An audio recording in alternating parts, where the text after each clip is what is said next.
Blog Talk Radio.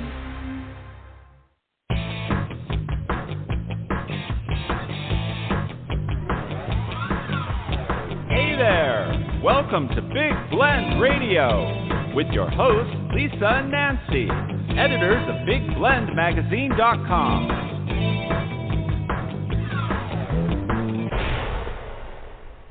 Happy Martin Luther King Day, everybody. It's a very important day of our lives, and we've got to keep that in our forefront, as always. Looking at civil rights, today we're going to be talking about rights for our parks, our environment. We're going to talk about having a good time, too. It is January 17th, 2022. Welcome to our fourth Big Blend Radio Happy Hour anniversary party. Now, this is the fourth happy hour. We just had our third Champagne Sunday. So quite frankly, I know that everybody's having a dry January, but we're not. But we're having a good time. So welcome. We are airing live from the studio of ceramic artist Andrea Fay. We are in Peachtree City, Georgia right now, just outside of Atlanta. This is the area where they filmed The Walking Dead. And we kind of feel like that because it's cold. But it's happy hour, so we really are alive. Yeah. But when you go downtown, you see them. They're still walking. they just keep walking. The Energizer bunnies behind them going, keep walking, so keep weird, walking. Because they do. Keep People going. are just like zombies there. No. This is a beautiful area. Highly recommend people come out this way. They've got lakes and birds, and we had a wonderful time in a Sam's Lake Nature Preserve, a beautiful area. So check it out. If you get out to Georgia or if you're here, have a good time. It's beautiful.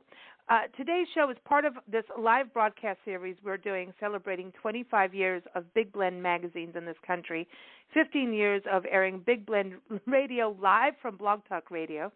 And we've had our ups and downs, and we do Zoom and pre-recorded. We air daily now, but we wanted to get back to our roots with Blog Talk and do some live broadcasts and bring some of our favorite people back on the show that have been on the show over the years. And it's also 10 years of us starting our Love Your Parks tour, which started out as Spirit of America tour, where we said, hey, let's really dedicate time to documenting parks and public lands, specifically national parks. Well, we started doing that, then we went on the road full-time, then we stopped, then we went back on. We still are on the road full-time, and we know we're over 500 parks now. I know it's way, way over that, and we're still documenting, and we need to post them all, but we are way over, and the tour is now Love Your Parks Tour and incorporates all parks. I don't care if it's a pocket park or a national park. We cover them all because it all is important in regards to taking care of our public lands and not having dead zones in between homes. So that's why we need it. During COVID, we knew, hey, we want to go take a walk outside, and our community parks are so important. So all parks are important, and we have some amazing guests joining us on today's show. We're going to get in the Big Blend party bus. Priscilla, our pink sock monkey, travel mascot for the tour, is driving and cooking and pouring because she's multi-talented. Because she's a Big Blend girl. She can do anything she wants. That's it. Nancy, are you ready to get in the bus? Sure. It's and cold I just out. want you to know that Priscilla wants to run for president. Oh, again.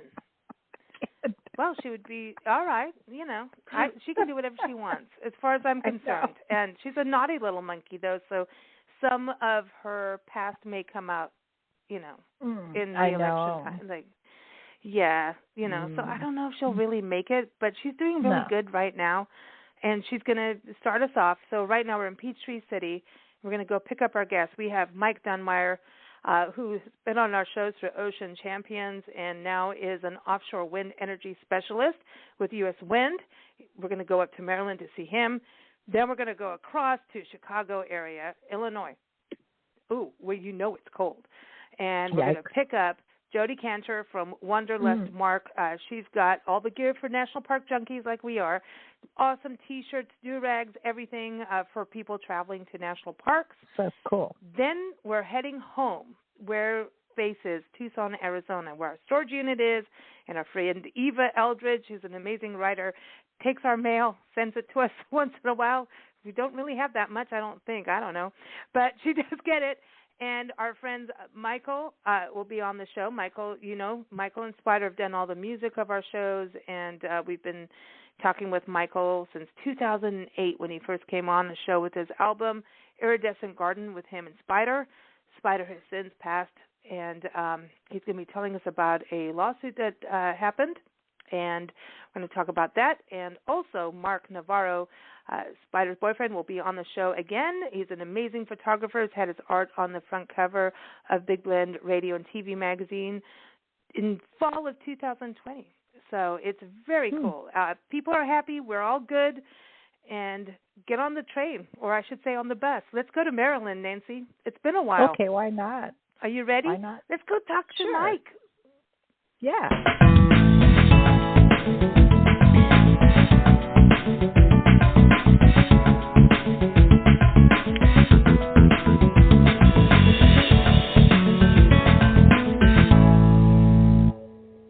So those of you who know our show from way back when will even recognize some of that clip of music.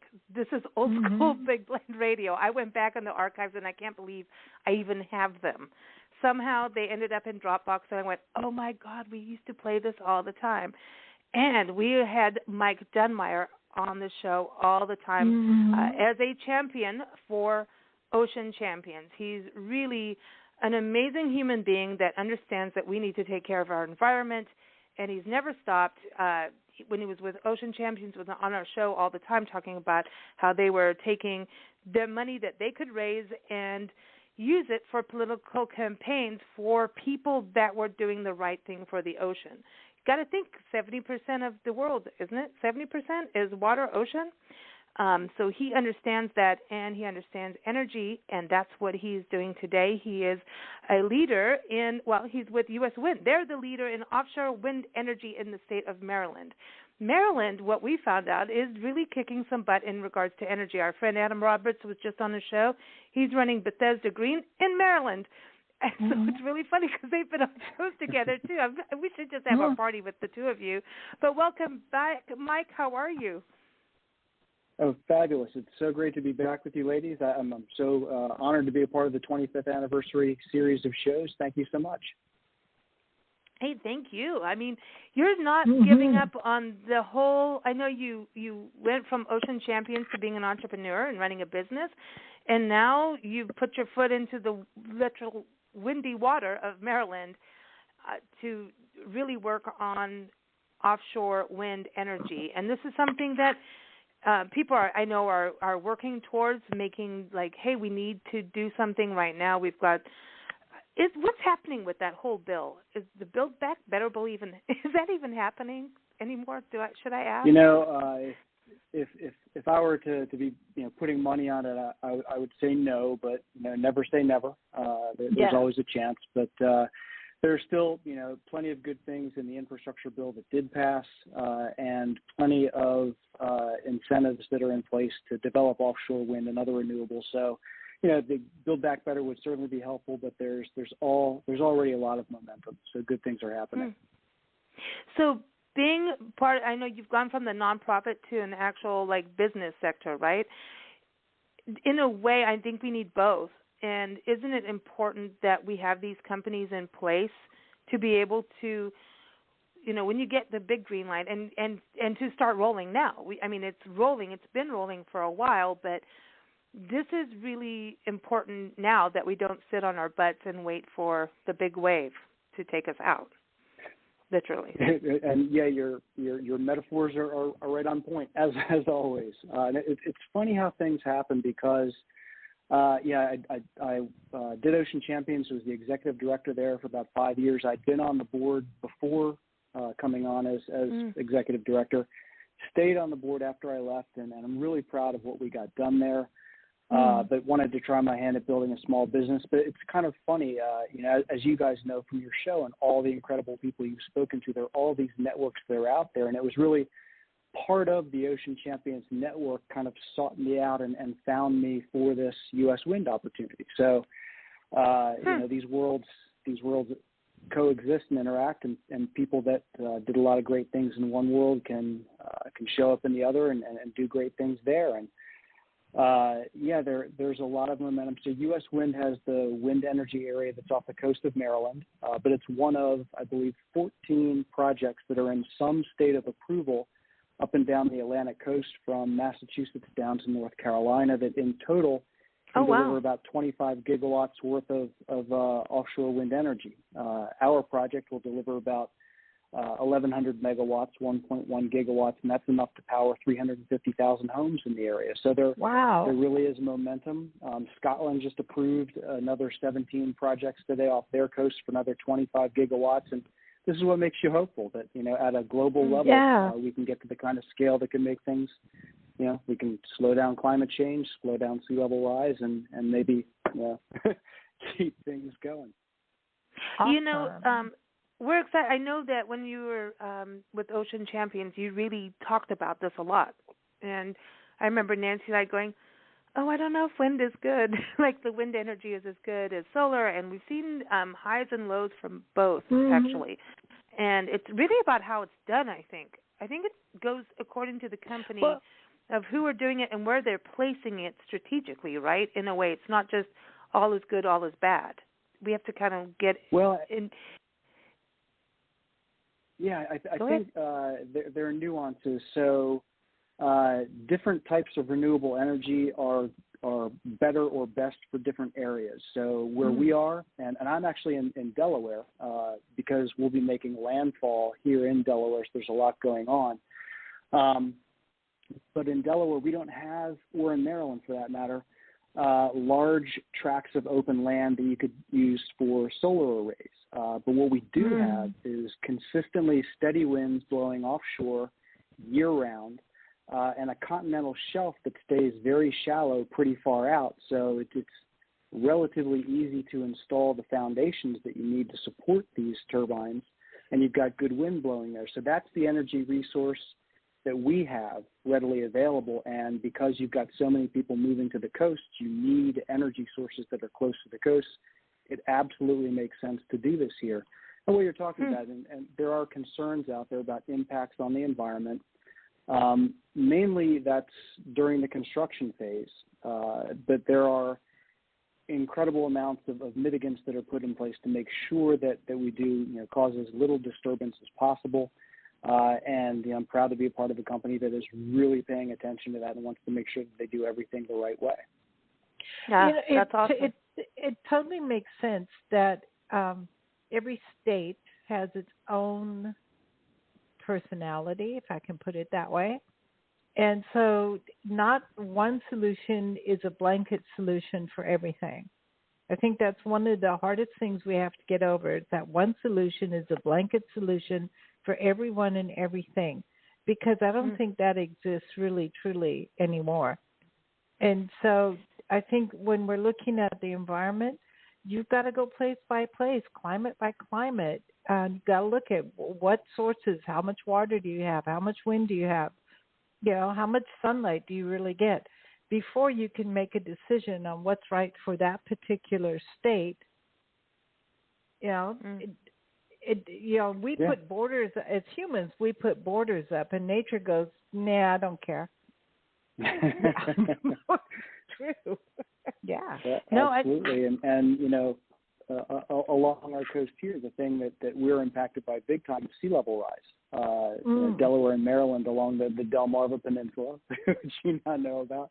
It's a very low-lying area, and it's not just about coastal homes and things like that. It's saltwater inundating farmland and making it toxic and unable to grow crops. So there are a lot of reasons why we need to get on board. And as you mentioned, Nancy, you want to. It is an all of the above in terms of solar, wind, geothermal, onshore wind, offshore wind. There are lots of different ways to get at this, and we need to do as much as we can. Yeah. And speaking of Delmarva, this is what we learned about Delmarva. I just want to give some shout-outs. Listen, the area is beautiful. Farms, barns, national wildlife refuges that we went through. We saw the wildlife was just, swans. It was just, it was incredible, our time there. And it was like so duh of us to not realize that you were right there. It was so stupid. I was like reading a brochure in the B&B going, Lou's, Delaware. Like, holy crap, Mike is right here and we're leaving today. This is so stupid, you know. But we were at the Hummingbird Inn. I got to give a shout out to them because, you know, our so cool road trips, you know, our permanent road trip that we're on got weird during COVID, and tourism was weird. And then we connected with all these bed and breakfasts, and that's how we traveled and stayed where we stayed because they were very good about keeping things clean and distanced and everything. And, of course, now we pet sit across the country through Trusted House Sitters. They came on a show, and then next thing you know, holy cow, this is the coolest thing on the planet. We get to hang out with dogs and cats and tortoises and chickens and guinea fowl and whatever. You know, this is the coolest thing ever, and have good internet. It's great. But anyway, we were in Easton, Maryland when I was like, oh my God, I didn't realize the ocean was right here. You know, this is the problem with GPS. You actually forget about getting your geographical knowledge.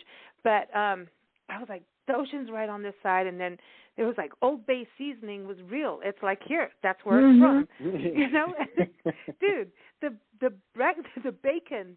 This guy he does it like soaks it in bourbon and candies the bacon overnight. Best bacon ever this big on thick. the It comes in a big glass, and it's.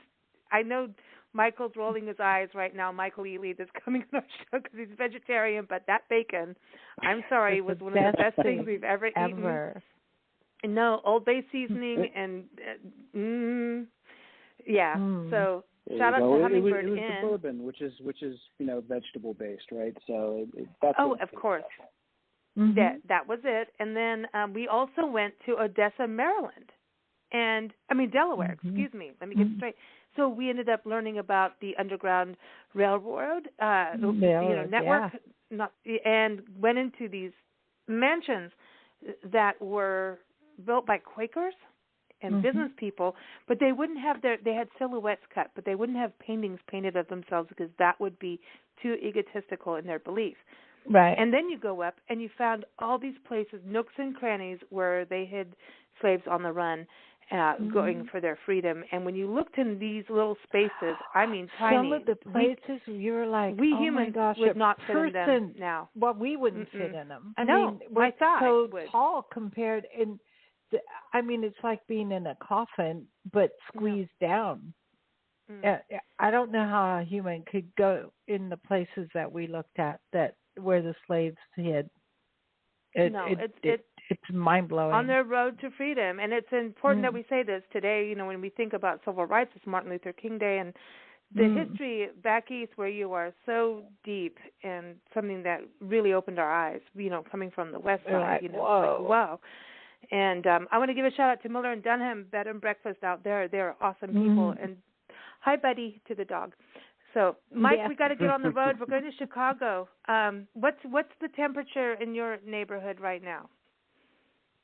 You know, we're right around about 35. We just came out of 22, and it's warmed up considerably, so it's relatively balmy at 35.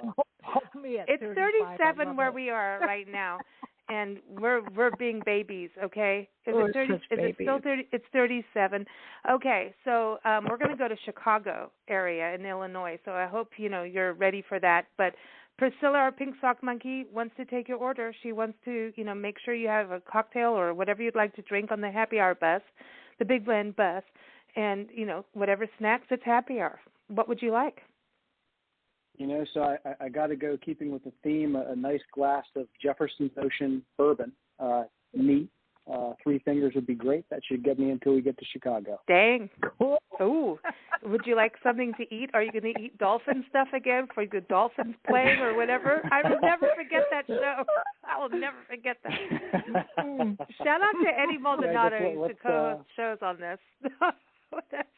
There you go. Well, yeah, the Miami Dolphins continue to frustrate me, but the Oceanic Dolphins continue to bring joy. But I'll have to take a little bit of their food. We'll go with some pecan-crusted rockfish, a.k.a. striped bass, as the rest of the world knows it, but down here we call it rockfish.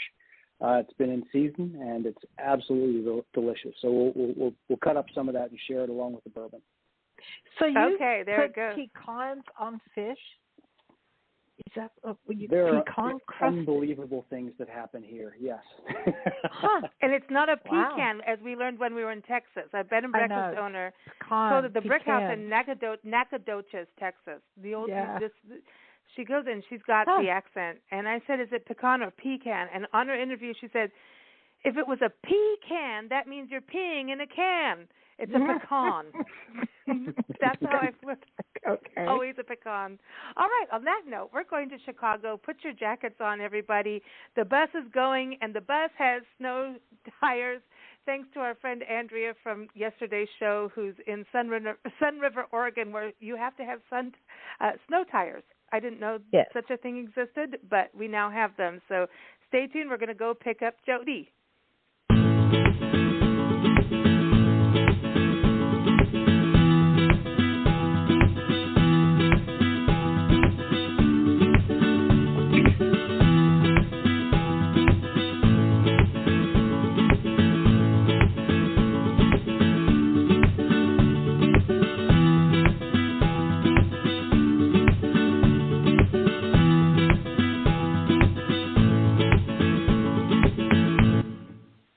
Man, that was some clapping to get us to, Illinois, because it's cold there, we know. We're very excited to welcome back Jodi Canter back on the show. She is she's a teacher, she's an educator, and she's the owner of Wanderlust, which is this amazing online store. So you can go to wanderlustmark.com. That is all about clothes like T-shirts and hoo-rags for national park travelers, so national park junkies. You can go there, too. So welcome back to the show. Jodi, how are you? I'm great. It's good to be with you guys again. Hey, Cool. I know. This is exciting. We went all the way from Maryland, or is it Delaware? Where were we? Listen, Mike, did we pick you up in Delaware after all that? I thought we were in Maryland, but apparently we went to Delaware, and, Priscilla didn't tell us. But I had to run a little bit to catch up, but you got me. Okay, he's on the roof now. But anyway, what is your temperature? We have to go with that. We have to find out, because from what I've learned, like, your area is like the snow zone. In Chicago? Mm-hmm. Yeah. We dodged the snow. That big storm that went through the Midwest and now that's out on the East Coast kind of just skipped right over us, I'm happy to say. So we got a dusting of snow. Yeah, but it is a balmy 26 degrees here right now, which is not too bad, actually. I'll take that. At the end of January, mid-January. Oh, my gosh. No, Nancy and I did Madison, Wisconsin, Christmas not last year, but the year before. Did a pet sit with the most awesome collies and Gussie Bucket, Gussie Bucket, in Madison, and they're like, "Oh no, in December it really doesn't do that much." And then, of course, snowstorms happened, and I'm learning to snow shovel. And Nancy's like, "You're going to do this. I'm going to make you toddies." And thank God for toddies, And I do need coffee and toddies because I do have asthma, and it's like not a bad asthma thing, but like, I'm not going out there without a toddy. I don't care what's gone. No. Well, and I learned about that. My granny taught me how to make a toddy. I don't care what hurts you, it'll fix it. And it's true. I did learn you cannot pick up dog poo in the ice. It doesn't work. You can't do it. I tried. Nice. I was like, I came back and I'm like, really my God, I'm so upset. I can't pick up the dog poo. It's frozen.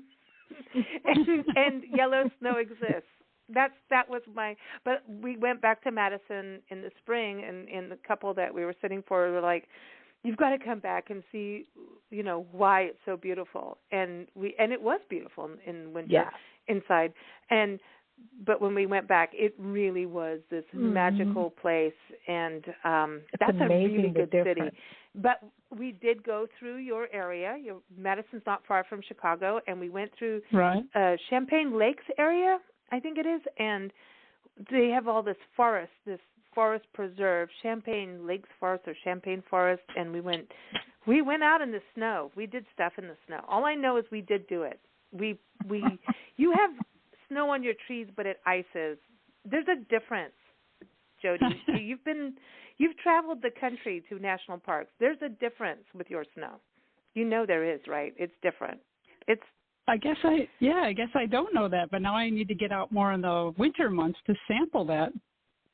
It's crystallized. You have more. like crystallized snow, and we drove through a snowstorm at night, and then we got to a place that that was so like much fun. Rest area. Oh yeah, go out to the rest area, run to go potty, and it's snowing, and all the picnic benches are frozen and covered. And no, we've been in like Rocky Mountain National Park, and it was full of snow, and the picnic benches were covered with ice and snow, but it was warm when the sun shone. It wasn't warm when you know what I mean? It's different. Yours, you have ice.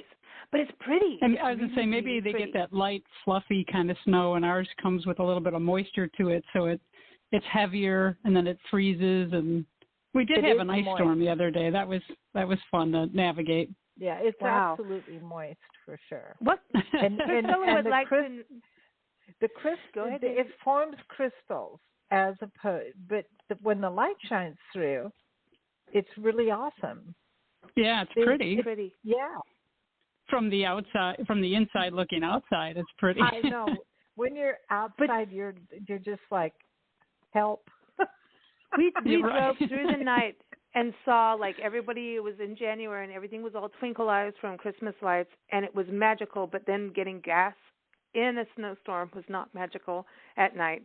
But we kept going, and it was so pretty in the morning. Like we're driving through, I'm like, this is what I've seen in books. This is like I was like, this is so cool. It's so exciting to see fields of snow, like literal fields of snow. It was magical. Amazing.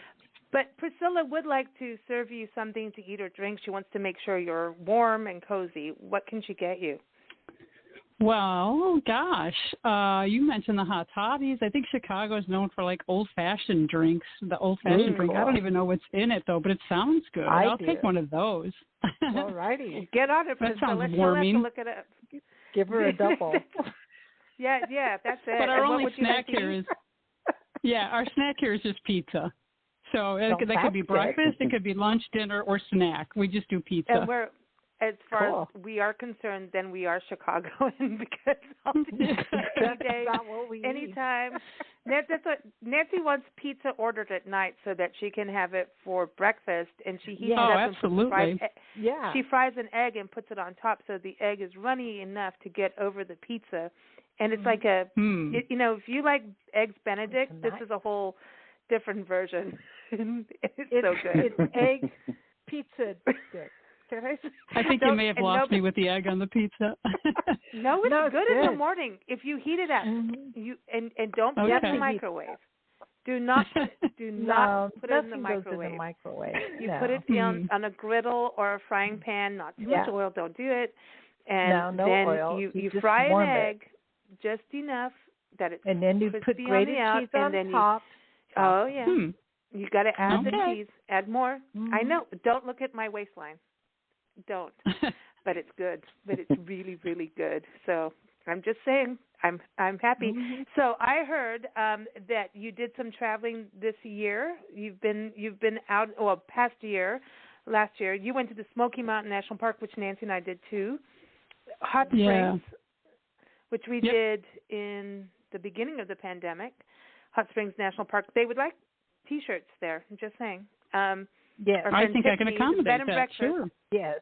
Tiffany's Bed and Breakfast. They were asking about that, which is if you're going to go to Hot Springs, this is outside the city. You go and you sit. It's a log style. They have like 50, 60 acres of forest, and we sat on the front porch of the log cabin style B&B, watching barred owls train their babies to hunt while the fireflies were coming up. Seriously. That's so cool. Wow. The best experiences. But you went last year. Did you stay in town? Did you camp? I didn't camp. I stayed in town just a little bit out of the fray. I like to be on the fringes a little bit so I can, isolate away from the crowds, but then be close enough that you're right in the park, first thing in the morning. It was just a quick weekend there, but I really enjoyed Hot Springs, dare I say, more than I thought I would. I don't know. I knew it was historical, but I really got wrapped up in the history of it, too. And then, of course, you can get outside of that downtown, that main street, and find those parks and the hikes and the trails and the waterfalls and all that. It was just really neat. It just had a lot to offer. I really liked Hot Springs. Well, if you go there again, we stayed at Tiffany's Bed and Breakfast, and it was so much fun. And it's it's awesome. And then because Lake or DeGray Lake or Lake DeGray, whatever, there's a Lake DeGray. And when we went there, they told us, like, you may see bald eagles. We saw bald eagles out there. Oh, that's so cool. It was so cool. And downtown is different. This is the only park that has a brewery. I'm just saying, there's a brewery. And, of course, we went there. Priscilla was there. I'll just send you a photo. I think I may have. Well, it's part of the research. You have to go. Yes. Priscilla had her do-rag. That's her, that do-rag, think about it, has been through Rocky Mountain National Park in the snow to Hot Springs in a brewery. That's where the national park living large. Go. I love it. I love it. We got so much to talk with you. Go ahead, Nancy. She's a little out of control at the moment. Well, she's busy. Well, she does run for president. She's got to wear her hoorag. Well, she really wants to be president. That's it. Is that a campaign contribution right now on air? Consider it, yes, of course. Yeah, she wants to run for president. We'll send her a new one. She says she has relatives that she wants to release out of zoos. So she well, that do-rag was when the COVID. I said this before we went on air, but it's true. When the COVID pandemic happened, we were in Joshua Tree area. We were in 29 Palms back in our. Mike, I think you were on shows when we were in 29 Palms. I think maybe when we were in Tucson. Yeah. So right around the corner, our friend Jerry, who has Homestead Bed and Breakfast. And she'll be on the show on January 23rd, everyone. She's known us since way print days of the magazine.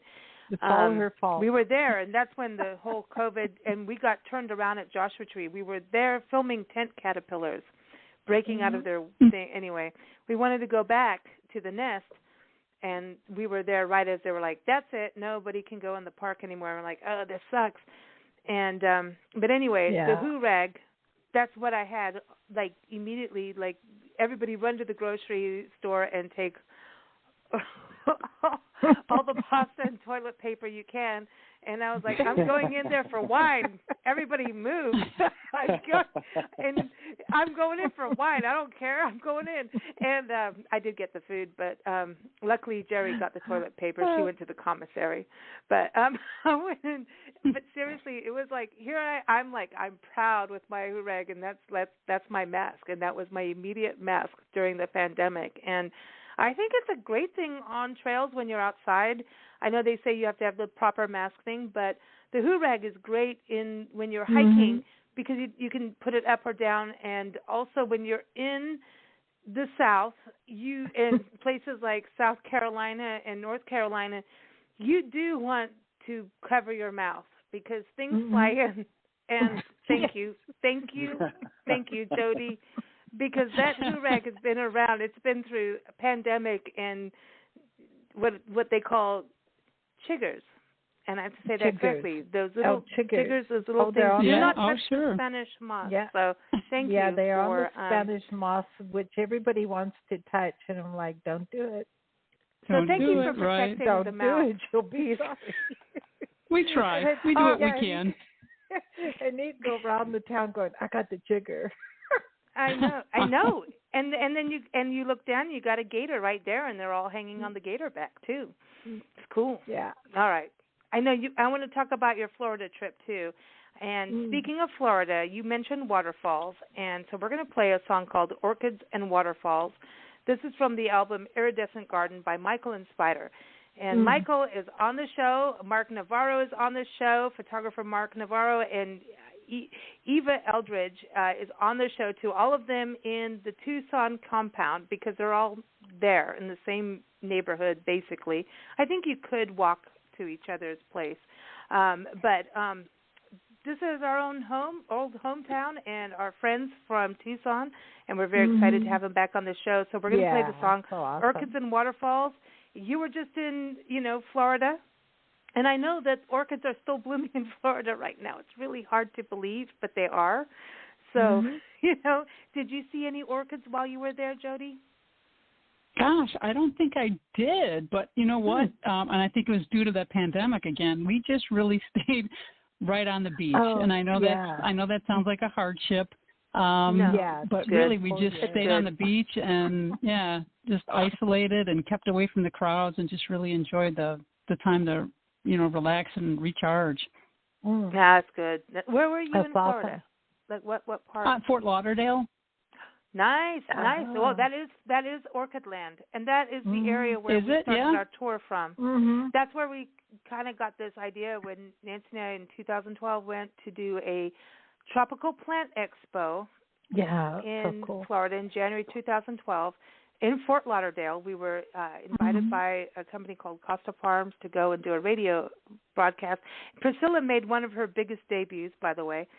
And we took her there. We went to the Everglades, and we did see orchids in the wild and bromeliads in the wild growing in the trees, which blew my freaking mind. Yeah, it's amazing. And that's really where the concept of the tour happened, and then it came to be. The decision was made in Saguaro National Park.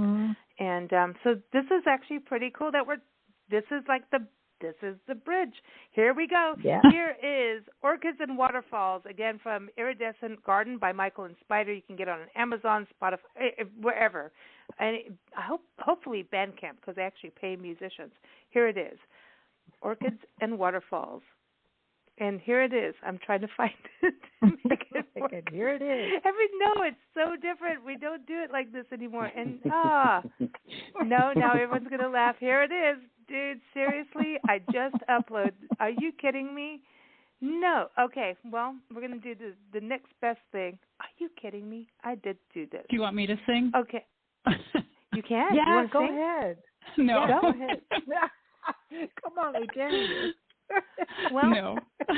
I'm going to do the second part, which is from Perfume of Creosote. I really want to play the orchid song, but this is rock gardens and swimming pools and barbecues. So it still makes us warm, but we will get the orchids back. So here it is, and this is from Perfume of Creosote.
Everyone, that was Rock Gardens, Swimming Pools, and Barbecues from the album Perfume of Creosote by Michael and Spider. And super excited. I love playing that. And we play this on the show all the time. So, but we are going to play Orchids and Waterfalls no matter what. It's going to happen. And that's from the album Iridescent Garden by Michael and Spider. And that's how we first met Michael. And Michael, we have landed. The bus has landed, literally, because it just flew over the ice, flew over Monument Valley, flew over the Colorado River, and it landed. really in the hub of Tucson, right at Eva's house, Eva-Eldridge, writer Eva-Eldridge. Eva, how are you? How are you doing? I hope I'm good. How are you? We're good. Good. It's good. Good. I was afraid my mute was on. No, it's good. Priscilla's like, we're landing at Eva's. She's got a circular driveway. Like, you got the roundabout there. The bus can fit, and she knows you cook, and she needs help. And she knows you cook Christmas, Thanksgiving, 4th of July. It don't matter. Eva knows how to cook, and Priscilla's coming for another lesson, and you've taught her in the past. But everyone, writer Eva-Eldridge, go to evaeldridge.com. And it's good to have you back on the show, and it's good to be back in Tucson virtually. I wish we were there. We miss it. We miss you guys and miss home. Sunshine. It's probably a little warmer here. Degree? Give us the degree and make us all wine. This 65. What? 65. 65? Did you say the 6th word? The yes, number? I did. No. Oh my gosh. I don't know if it's our blood or what, but cold is cold to us. No, dude. I don't know. Mike and Jodi, I don't know how you do it. We respect and love your areas, but my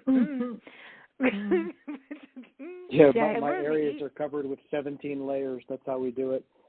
Oh, your areas are covered. Okay, everybody, just be sure Mike's areas are covered. I'm not touching That's very important. All right, I want to welcome back Mark Navarro, the photographer, amazing photographer. You follow him. Go to marknavarrophotography.com. Follow him on Instagram and Facebook. He posts amazing photos of Saguaro National Park. But welcome back. How are you, Mark?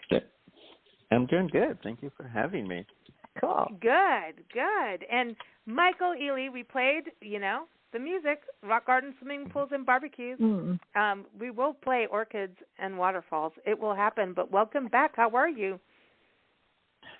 Well, I'm fine, but thanks for picking me up on the bus last. I've been standing out here waiting and waiting. It's, as Eva said, it's 65 degrees. I didn't bring a heavy jacket. Anyway, it's nice to be on the bus with you all. We're good to have you back. 30 degrees. So. Wait. 37, 30, I don't know. It's going down rapidly, but I know. It's like the sun went down, and we're like, what?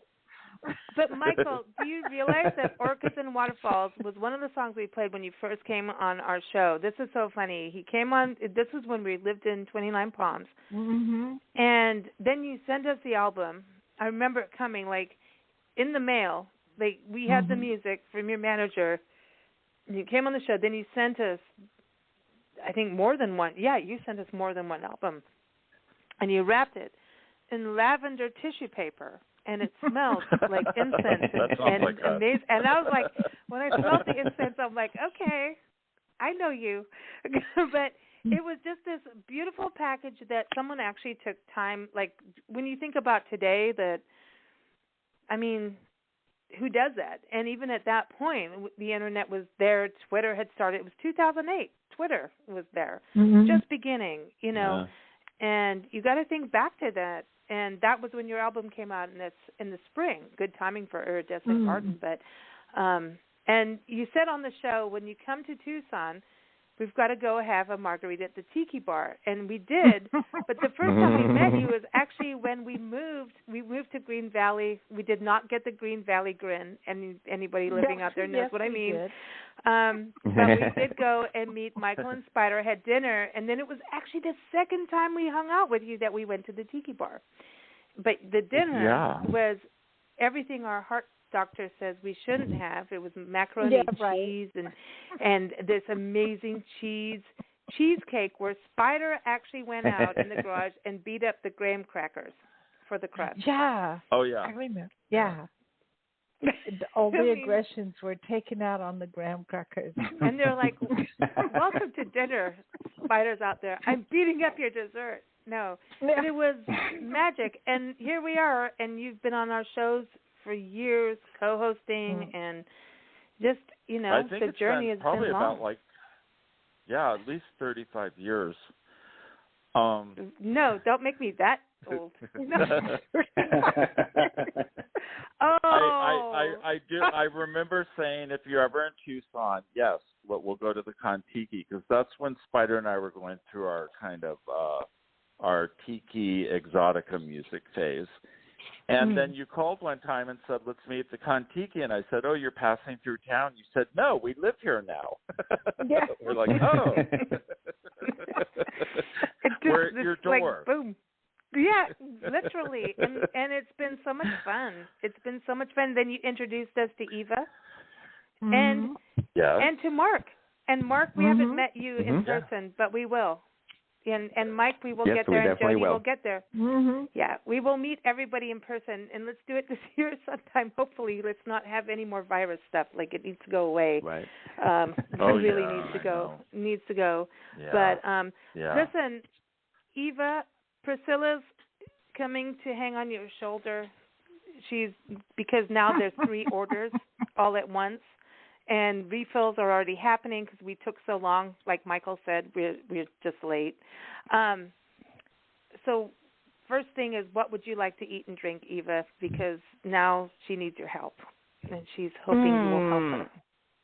I would like a nice glass of sangria. Oh, cool. That's not a shame. Nice. I We know. like That's that. a good. Yeah, Good because choice. it's warm over in Tucson that you can't have sangria. Very Tucson, yeah. Very Tucson. Yeah. What And would I you would like like to a eat? cheese crisp with big fat green chilies on it. Ooh. Ooh. Oh, wow. He's spicy. Yeah. Okay. So, Michael, what would you like Yes. to order at the bus window? Truck. My needs are simple. Just a glass of Merlot, some extra sharp cheddar cheese, some Melba toast, and a jar of Eva's homemade bread and butter sweet pickle chips. Ooh, I know. And I'm good to go. Nice. Seriously, I know about those. Can't Eat that. choose, And Eva. remember her salsas, Nice. and her melons. And he hands me an empty jar at Christmas and says, "Can I have more?" Yeah. Refill, please. I'd like a That's refill. cool. I remember those chips, and you're like, They're oh, so I don't know quickly. if you like these. Done, like in one day. Boom, out, happy. Oh, yeah. Delicious. Mm-hmm. Delicious. Okay, so Priscilla, that's easy. So Eva helps Yes. there, right there, because she has a room full of jars of goodness. Mark, what would you like? Well, my needs are probably even simpler because I'm pretty standard. I like my vodka and club soda, which is pretty much my standard drink. And to snack on, Whoa. What Back do they up. call Vodka that in and a bar? club soda. Like, What do do they you call have that a in a specific? bar? Yeah, I mean, do you put lime or something to give it something? Or I do you put just... a little bit of lime, just a little bit, but it depends. Sometimes I'm splash. kind of lazy and I just go, I don't want to get the lime juice out of the fridge. I'll just drink it plain. He puts the lime So in the you like coconut and he shakes it all up. With the vodka. Yeah. Wow. Okay. He loves Topo Chico seltzer water. Yes. It's really hard to If I find have right now. that, Huh. already has a slight little lemony taste, and it's got way more fizz than like a Coke soda. But there's a shortage right now, compliments of Texas, from what I read. There's a shortage of fizz. Of this particular brand, because all of a sudden it's become really popular in Texas, so now I can't find it anywhere here, and they can't keep the production. There's a shortage. Well, as we They drive can't through keep up. Texas, I'll Yeah. find it for you. There's I'll get a it. shortage I'll get right it. Okay, here in there you River go. City. Yeah, I'll get Yeah, it. they're- Well, please, you know. please, Lisa, because they're hoarding Right? over there in Texas. Don't start. we don't need start our me. seltzer water. And Deep every down. time we Remember walk your into a song, grocery Deep store, Down we in the check. Heart of Texas? Remember, Michael? Deep Down in the Heart I of do Texas remember. with the mood? Yeah, That recording, I don't think we're allowed to play Yeah. it on the air. with all the sound effects. Can I It's just say really to great. people who hoard, No, it's stop it. I hate the hoarding thing. It's just a little tongue in cheek, but there's nothing obscene or you can play it sometime. Some news. It's cool. No, we can. We just didn't know about the rights, but the Yeah, it's so the bubbly. So you're doing good sparkly watery vodka, so you're very healthy, Mark. And I know because you cycle too. You cycle, and sometimes you meet rattlesnakes on the pathway. Rattlesnakes, oh yeah. Cool. I've had them cross the path. I love your bike times. rides, and I love the path. I love that whole corridor. Tucson has just done such a great job of multi-use trails. I mean, it's just freaking amazing, that whole trail. And I have to tell you, because Mark's too shy to tell you himself, but one of his photographs was chosen as the photo of the day by Arizona Highways. And this is the fifth photograph that they've featured that was today. Pretty cool. When I looked at the site, I go, oh, that's my photo. That's huge.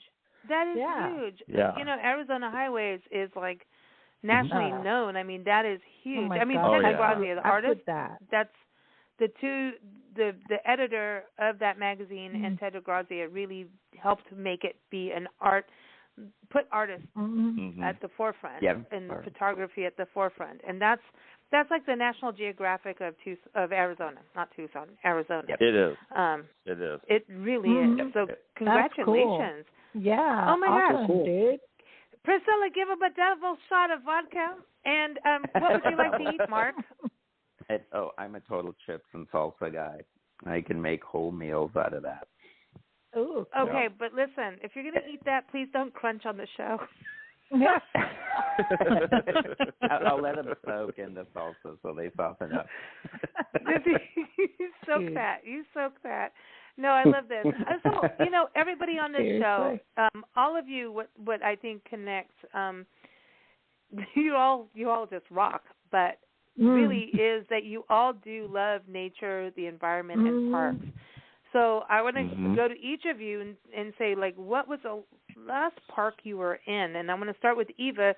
Her article, Fort Windy, which is about Fort... that's awesome. Union. Fort Union in Fort Union. Well, you call it Fort Windy because that's its nickname because it's windy, and we know. Like, I had to hide behind adobe walls because I had a business call coming through, and I'm like, really? While I'm out here? And it was at least a business friend. That and sounds like a song, hiding behind adobe walls. Sounds like a song. It was crazy. Nancy's all there, and there were crows going to peck at Nancy, like the birds. I know. Somehow birds land on me. I don't know what the heck that is. It was a Tippi Hedren moment, but it was cool. Tippi Hedren thing. I'm like, I just put my hands up, and they're like, let's land. I'm like, shoot. Yeah. But it was a cool place in regards to that they do have elk. It's part of the Santa Fe Trail. But your article I loved is that you really showed how the generations of the fort happened architecturally and why.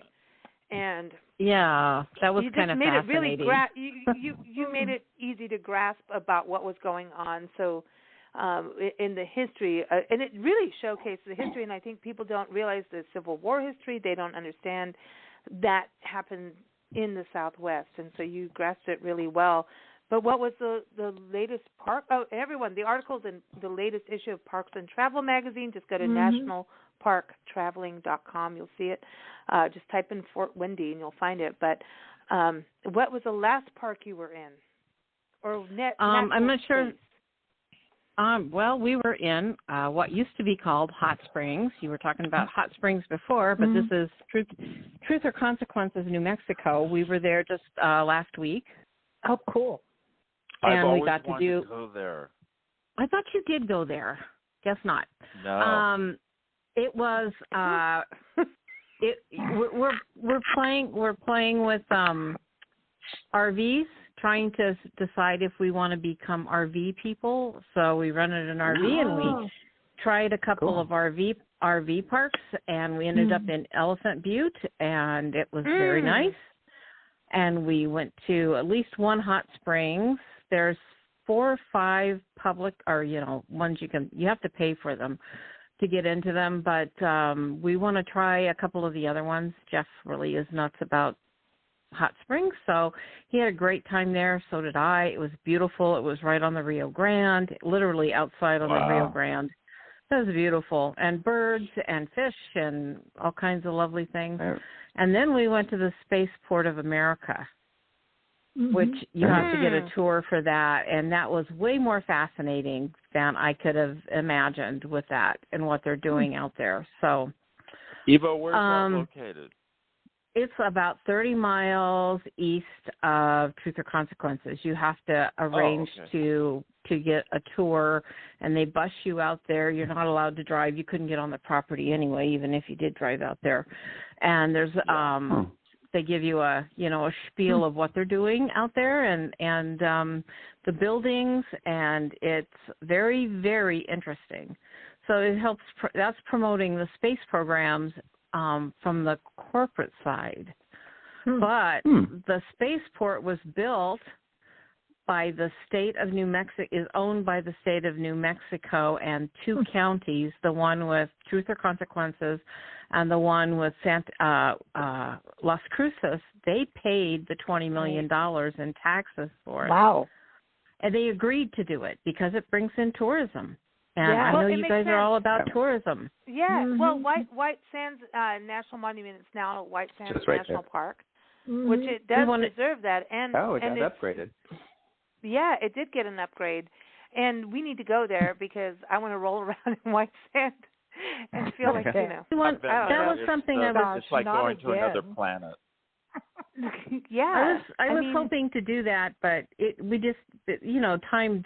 We were only there 2 or 3 days. You really need some time to go do that kind of stuff. But anyway, that area is amazing. Like Truth or Consequences, number one. Who doesn't want to have that as a name for your town? Like I love that name. It's a game show. It's perfect. I know it is like, a game show. That's a cool name. Well, it was. But then you should look for an article about that because I do want to write about it. Well, get on it, girl. We're ready. Nice. Yeah, we're ready. Go for it. And Roswell's not far. Like when you go down into that area, we did some wildlife refuges out there, and unfortunately, when we did Fort Union, the drought was really bad, and we were doing this whole side of. We went from 2021 March and April. We went from Taos, and we did Colorado Springs, and we did northwest Texas and northern New Mexico, and the drought was so bad. And we went to I think like 4 or 5 national wildlife refuges, and there was nothing, but dust storms. And Nancy and I literally got depressed because it was so. These are some of the top places in the country for birding and wildlife birding, like wildlife watching, birding in the time frame that we were there, and everything was dried up, and there were just these dust devils, and it took us back to being in Africa during real crazy droughts where you do see the horns and the skeletons out there, and it was it was so depressing. And then, we got to Roswell, and there was this little patch of water, and there were some ducks in this one wildlife refuge, and I'm sorry, I can't remember the name, but there was right there, and then there was crazy sculptures and statues and things that people put out, so it made us feel better, and we're like, okay, this is fun and crazy. But it really was sad, and hopefully with this year, from what I've heard, there's been some snowpack in Santa Fe, and it's coming back around. But this is the thing. It's something as we travel that you see climate change and drought, and we've dodged fires, we've dodged hurricanes, tornadoes, and been through some of them, and it's something to think about as we travel. I want to go over to Jodi. Jodi, have you experienced that kind of thing as you travel through national parks? Like that kind of, like, dang, this isn't what it was used to be. That, it's like, hey, go here, and then when you get there, it's not there. It's because of the weather or the drought. I think you start to see that with like the receding of some of the glaciers. Some of the parks that I visited like 10 or 15 years ago, you can see a remarkable difference today. I didn't dodge any fires out west before, but man, I tell you, we were in California one time and the drought was really bad and it was really dry and you're just out in the middle of nowhere. And I thought if there were, some kind of a spark of a fire to start, there's nowhere to go. So I don't know how those people, go through that. It's just very scary. And it's just devastating too, what it does to the lands and, the homes and everything. But that's scary if you've dodged fires before. Yeah, the west side of Denver just had a huge fire that wiped out a bunch of homes. Yeah. Out by Boulder. But and that's my music manager lives in Louisville and he was evacuated during that, so they lost a lot of houses right down the street. No. Yeah, they did. Is he okay? It's late in the season for them. Yeah, they are okay. They're okay now. It was scary though. Yeah, Mark and I grew up in California, and we don't ever remember the kind of fires that they, sometimes there are fires, but we never, the fires that they've been having, it's insane. Well, the fires create their own wind, and somehow it just seems to get worse and worse every year with that. Well, in northern Arizona, they're having a lot of problem with, like, in the Prescott area and stuff, with these beetles that I guess attack the trees because they're so dry, so the trees are very vulnerable. And I heard that's been spreading into California too. So it's just like one thing on top of another. The bark beetle. Yeah. The bark beetle needs a cocktail, and so you can just chill out a little bit. He does. He needs to come a happy hour party. But again, the only reason the bark beetle is out of control is somewhere along the line, the predator of the bark beetle has been compromised. I find that I have a question for Mike. Can I ask Mike a question? Yeah. I don't know. Let's think about it. I haven't studied at all, but I'll do my best. What do you think about, like, in China and in Israel? I guess they're starting to really seriously convert seawater to fresh water. Yeah. And also, if the East Coast is going to flood, can't we pipe that water to the West Coast where it's needed? I'm totally serious. Can't we build canals? Jesus, Mike, welcome to the show. Like, here's.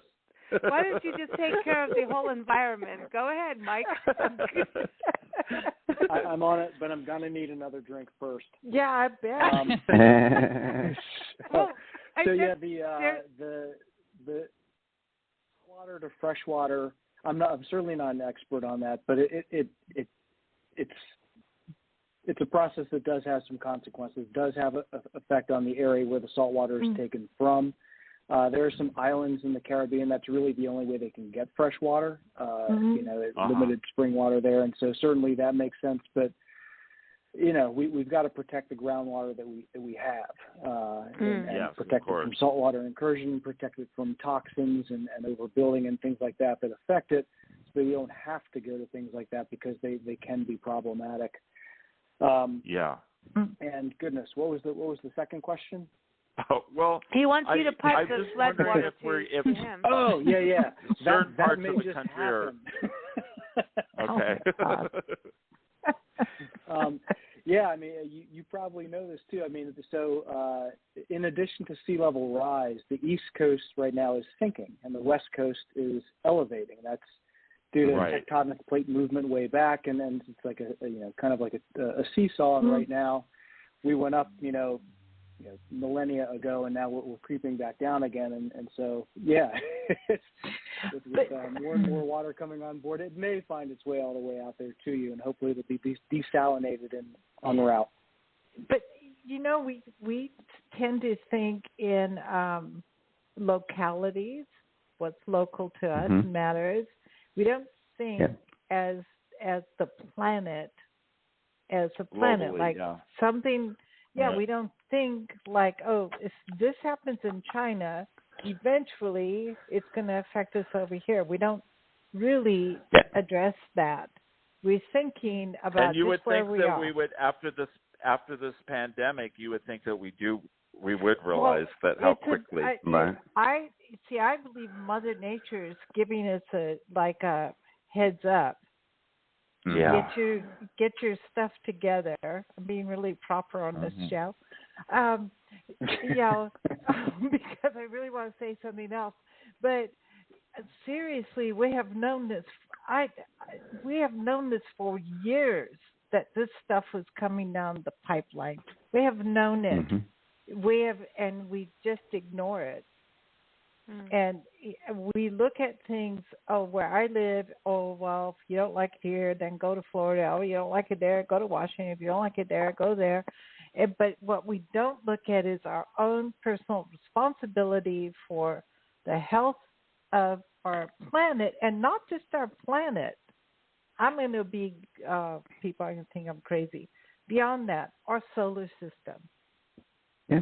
Because I believe what we do on Earth affects the other planets, and what the other planets go through affects us. I might be way wrong on that, but that's where I am Even on that. Even the sci-fi writer knows what's going on in the other planets. Not really, but we're already getting dirt up there. We're already trashing it. We're already trashing out our space. Exactly. Yeah. I know when the satellites. And there's a space station, and to get there, you have to dodge junk. Yeah. Well, I want to bring what you're saying back home to Jodi. Jodi here with Wanderlust, and everyone, wanderlustmark.com. Jodi, whole thing, you have a footprint. No, I'm going with what you're saying. Jodi, you have a footprint. I love the T-shirt. And whenever we do shows, and now we do all these Zoom interviews, and people have to see our face, and I'm like, God. But I wear your T-shirt with the footprint. Oh, that's awesome. Because it's I do like whenever we're doing a park show, because it's like you have the footprint. Where will you leave your mark? You talk about that. So what Nancy is talking about, that's something too about what we're doing in parks. So tell us a little bit about that, because it really does resonate about we don't take our stuff and put it in a park. We should only leave a footprint, right? Right. Yeah, it's definitely in line with the whole leave no trace theory. But it was born of when I do go to the parks, I feel like I do still leave a little bit of me behind. Not my trash, not anything that I carry out what I brought in, but it really is just that mark. You've left your mark there, and the park has left its mark on me. But definitely, in line with the leave no trace. But where will you leave your mark? Kind of a spiritual, but kind of a little bit. Yeah. Well, we talk about that with all the places we go, that it's like we call it deja vu dust. Like there's this connection to a place, and you'll go back to a park and you kind of know it, but you have this, and it will change. Things change, but with the protection you can leave a mark, but it should be positive, not negative. Right. It's your footprint, and the dust covers it over. Michael and Spider, and everyone. Spider's, Michael's husband, who's passed away, and we want to get into that too. But Michael and Spider made a video of being in Kings Canyon National Park, and they gave us a DVD of it to watch, and we had been there. And we recognized all the places that they had been to, and they were like the squirrels hanging out with them at the campground. And I shared this with a park ranger, Dana Dirks. She's now working for the forest in L.A. She's moving on. And I said to her, this is so important, because we could see that everything was still pristine, because it's a national park. That highest level of protection is the national park status. You cannot log. There's maybe 10 parks you can hunt in, or you can fish. You can do certain things, but this is the highest level of protection. And there's wilderness areas. The only way you can get in there is by foot. And going through that video and having been to Kings Canyon in the now day, it was really. And now things have changed because of the recent fires, and it's been a really hardcore thing for that area. But looking at that, Michael, that video, and realizing when was that you filmed that? Because nothing had changed really. There's climate change that's affecting that park, but You're talking about the home, like the little home movies with music and stuff that I put together. You guys. I think you were in Hey That was Taxi at our that last time in Kings Canyon, Sequoia in 1992. Wow. Yeah, and so we went in there, and this is in the beginning of 2012 for the tour. And looking at it, I was like, oh my God, I recognize this, because I'm filming, right? I'm taking all the little intricate photos. No, it's beautiful, and they preserved it by this highest protection. And the only thing we could tell really is that there is smog because of the agriculture and Central Valley below. Not just agriculture, but it's the cities like Fresno and, So there is that. And this was one of the first parks we ever went to that actually addressed climate change. And the Giant Forest Museum right there, they boom, we're doing this, So I thought that was pretty cool that they address it and, and, of course, now with the fires, it's been devastating. But you can still go. Please, everyone. The sequoias are open. Depends on snowfall right now because of, especially with the fires. But and, Jodi, you got to go there. You went there. You went to the sequoias a couple years ago, right? Yeah, a couple of years ago. 2-3 years? Right. Yes. It's Magic Land. It's Magic Land. Oh, Mike, yeah. have you Beautiful. been there? I have not. I've been to a couple national parks, but not there. Wow. I'm going back to our initial question. What was your last park that you went to? Even if it's your local beach or, because I know you surf. I wouldn't surf. Yeah, I do that all the time. That's certainly where I commune. But the last national park I went to was Yellowstone. And I went out there with David Wilmot, who founded Ocean Champions, and Patrick Collins, who is our evil lobbyist on the Hill, and a couple of David's boys and some friends. And we were out there hiking deep into the park for about 6 days, and we did not see another human being the whole time. It was just incredible, all kinds of great charismatic megafauna. And I'll tell you that the best encounter we had was one that I was not aware of at the time, and maybe that's a good thing, but we were hiking single file, 6 of us, going up this incline, and so we're kind of head down and pushing our way up there. And when I was in the front 3, and when we got to the top, we looked back and our friends were gone. I'm like, where the hell are they? And we looked down this incline and we see them standing on a fallen tree, and they're all making these gestures like they're, holding their hands like paws and stamping around. What the hell is wrong with them? Wow. We're trying to figure out what's going on, and we waited on them, and it was about 45 minutes or so before they actually got back down and came up, and they told us when they got there, they said there was a ginormous grizzly that was walking down the hill, and we didn't see it, and said if we had been 10 seconds slower, he would have T-boned us. They stopped and settled back and waited for the grizzly to clear the area, and we had no idea, and I was so sorry that I didn't see it, but if I had, I might have just lost my mind and done something really silly. But just wonderful to be out there and have the opportunity to have those experiences and have this unbelievably peaceful environment to just enjoy with yourself and a few friends and really connect with the natural environment. It was unbelievable. Oh, that's amazing. I have to say, when I was in Yellowstone, a moose chased me, and it was so much fun. I was photographing a moose with her baby in a pond, and I was like, oh, this is so cool, because she put her head under and brought up all this vegetation from under the water. I was like, oh. And then the baby was nibbling on it, and I was like, this is so cool. And then I heard this little crack of a twig behind me, and I turned around, and I was like, uh-oh. And I was like, should I run or not? And then when he put his head down and charged, I was like, I think I should run. So I ran, and it was the most fun ever. And she ran. She ran so far. I ran, and when I got to the tarmac road where there's cars and it's all crowded and stuff, I ran across the street in front of cars, and they had to slammed their brakes on, and the moose stopped, and he just looked at me like, "You're so stupid." Oh my! The moose was so much fun. I love Yellowstone. That was the best thing ever, being chased by a moose. I love it. Oh man, I got to go to Jodi here.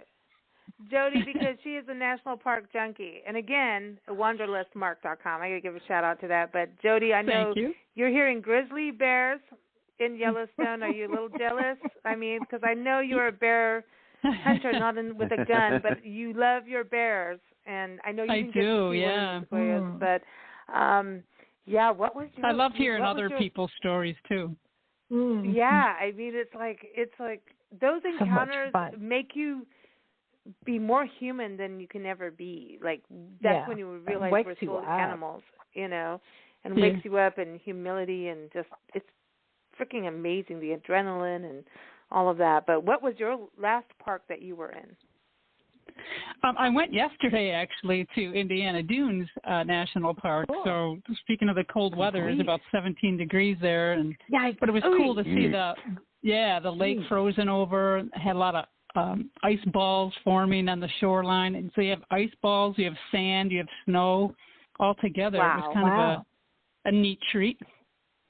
That's interesting because people have commented about white sand, should it be a national park? Should Indiana Dunes be one? Yeah. And I'm like, even Eva, when we went to Great Sand Dunes in Colorado, it's like, it should. There's biodiversity that these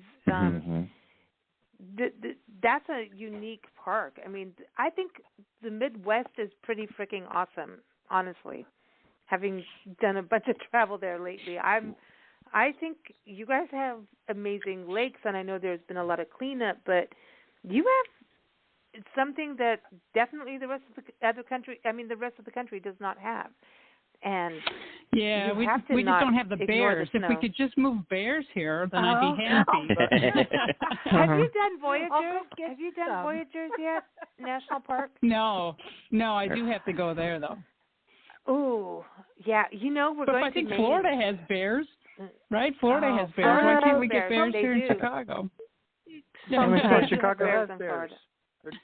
We don't talk about them this season, though. Oh. Okay, wait a minute. So apparently we have dogs here where we are in Atlanta, Georgia. We're in Peachtree City outside. We're dog country. Didn't you are, good? Yeah. Mm-hmm. I have no idea. Yeah, DAWG dog. Yep. Yeah, national champion dog. Apparently the neighborhood got flags up. So is that good? The dogs are doing good? Does anybody know? All I know is they're doing good. Is that going to be a sports team or something? Apparently. I don't know, but that's where Mike always helps us. University of Georgia, where we're actually Dave Wilmot, who founded Ocean Champions, got his undergrad. So they are the Bulldogs, and they just beat Alabama for the national championship. So So what would you eat for the Bulldogs? It's beef. Dogs. There's dogs, and then there's dogs. Dogs. No, it's the dogs. Like, all I know is don't mess. Listen, you don't. I think the college and university football thing, from what we've experienced, is like that gets worse. It's like people are like more hot-headed about it than ever, But okay, so let's keep on. And Jodi, by the way, I heard that you're now doing park shirts and designs for state parks now. So you're venturing out of the national parks too, like us. Like it's like they're all important. Yeah. Oh, absolutely. Yeah. We've obviously the moniker, the National Park Junkie, is like my biggest seller, but we want to start hitting some of the state parks too. So we developed a logo. Cool. Like I left my mark in blank state park. So we're going to do Starved Rock State Park, which is in my home area here. We're going to get shirts out to them this season. That's the first one, and we're just hoping to grow from there. Cool. Awesome. Cool. Yeah. I like your shirts. I went online and looked. Oh, thank you. I like your stuff. They are cool. They are cool. Priscilla approves too. Yeah. Yeah. That's the endorsement you need. Yep. That's right. Yeah, that's important. Yeah, so there it goes. I dig it. So Michael, where was your last national park, or any park? Doesn't have to be a national park. The Saguaro Park. Yeah. East and West. They're just literally 5 minutes from where we are. So. You did like a real camping adventure. He's like, no. Mark and a friend did, but I went camping. Okay, that was in Saguaro. Okay. No, that was in Writer-Eva Canyon. Okay. I'm too old to sleep on a cot. Oh, stop it. I just stayed home and laid on the couch, pretended I was camping. Did you hang out with Frappy? Frappy the dog is like really the coolest, sportsiest little dapper dog on the planet. It's time to go back to see Michael and kick his, rear end out into a park. But he went to some long park, so I think Mark, honestly, you know what? We try to get Michael out for brunches, come to see a sunset, whatever, in parks, and it didn't happen. But you've done a very good job, Mark. I'm going to tell you, you've done an amazing job of getting him out. I do, really. So where was your last park experience? Because I know you photograph all around, and your photography is amazing. We love following you on Instagram and Facebook, and it's amazing. Well, Saguaro National Park is basically my home away from home, and conveniently it's only about a 15-minute drive from here. So it's actually pretty nice having it in your backyard, so they can go out there, shoot the sunset, that kind of thing. But something I just wanted to mention just about climate change and how it's impacting saguaros, because you would think that saguaros like the heat, but as the climate gets warmer, they're noticing that they're actually starting to move farther north. They're not migrating so much in the warmer climates. They're actually moving up into slightly cooler areas because it's getting to be too hot. And another interesting. Go ahead.